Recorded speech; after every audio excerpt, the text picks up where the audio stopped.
બોલો શ્રી ગણેશાય નમઃ. કયું ગામ છે? રાજકોટ. રાજકોટ. શું નામ છે તમારું? સુરેશભાઈ ભીખુભાઈ ભરડવા. બરોબર છે. શું તકલીફ હતી તમને? પગમાં બળતરા. પગમાં બળતરા તો અત્યારે બળતરાનો ઈલાજ કર્યો તો કેટલી મિનિટ લીધી મેં? 2 મિનિટે નથી. બરોબર. તો અત્યારે બળતરા છે કે વહી ગઈ? હાવ કમ્પ્લીટ. બરોબર છે. તમને ભાઈ શું હતું?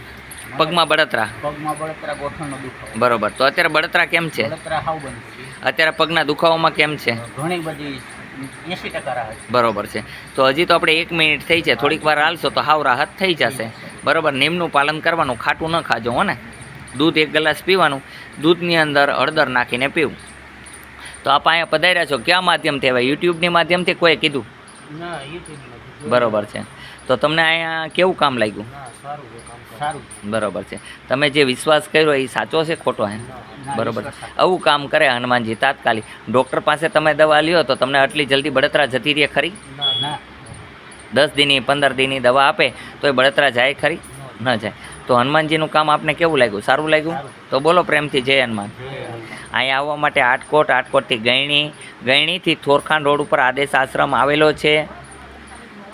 અહીંનો સમય છે સવારે 9 થી 12, સાંજે 4 થી 6. મને કાંઈ લખતા આવડતું નથી, જેને કારણે હું કોઈ વસ્તુ લખતો નથી. હું એક અભણ વ્યક્તિ છું. હું તમને બધાને સમજાવવાની કોશિશ કરું. જો સમજાય તો ઘણું સારું છે. જે પ્રમાણે ખાવાનું કહું છું એ પ્રમાણે જમો તો 100% નિરોગી બનશો.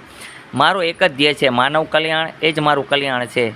માનવ સેવા એ જ પ્રભુ સેવા સમજું છું. હરેક વ્યક્તિમાં ઈશ્વર જોઈને હાલું છું. જાણતા અજાણતા મારાથી કોઈનું દિલ દુખાવાઈ ગયું તો મને ક્ષમા કરજો. બોલો જય હનુમાન. સમસ્ત સંતોને મારા પ્રણામ.